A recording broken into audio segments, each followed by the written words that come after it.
কেউ বলে না ছেলেটা গুড বয়, কেউ বলে না ছেলেটা ছেলে একখান।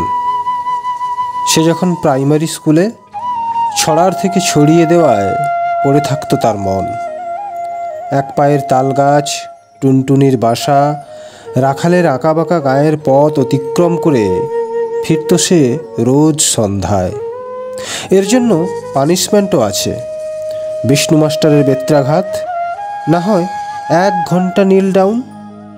তাতে ভ্রুক্ষেপ নেই, নেই কোনো টিউশন, ছিঁড়ে যাওয়া বোতামের নিচে গিঁট, তবু তবু রোজ সে স্কুল যায়। কিন্তু কিন্তু কেউ বলে না ছেলেটা ছেলেটা গুড বয়।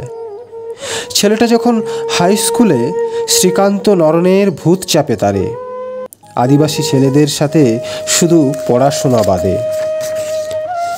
কৃষ্ণচূড়ার রক্তে রাঙা বৈশাখে, ফাগুনের আগুন লাগা পলাশের ডালে, প্রজাপতি পাখিদের সাথে তার ভাব।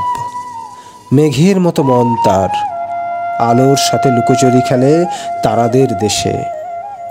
ছেলেটা মাধ্যমিকে ফেল, চারিদিকে ছি ছি রব।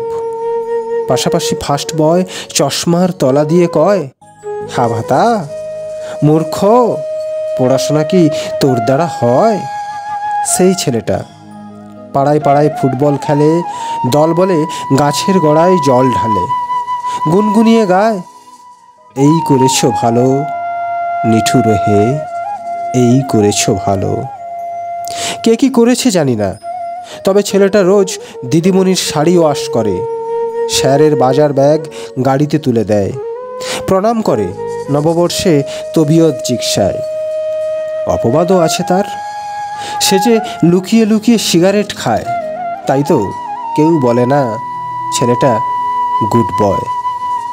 সবাই বলে ও পাড়ার শুভ একখানা ছেলে ছিল বটে, গণিতে 100-এ 100, সব ক্লাসে প্রথমই প্রথম, বাংলায় বাংলায় সে কি তার প্রতিভা।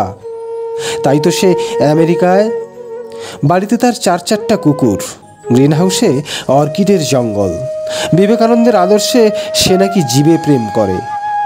আর যারা সব ফার্স্ট বয়, চাকরি করে মোটা টাকার, গ্রাম ছেড়ে তেপান্তরে বাবা মাকে ফেলে গৃহিণীর পাশাপাশি রয়, তারাই তো গুড বয়।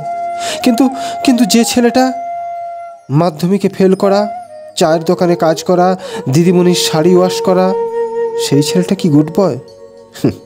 সে তো নিতান্তই ব্যাড।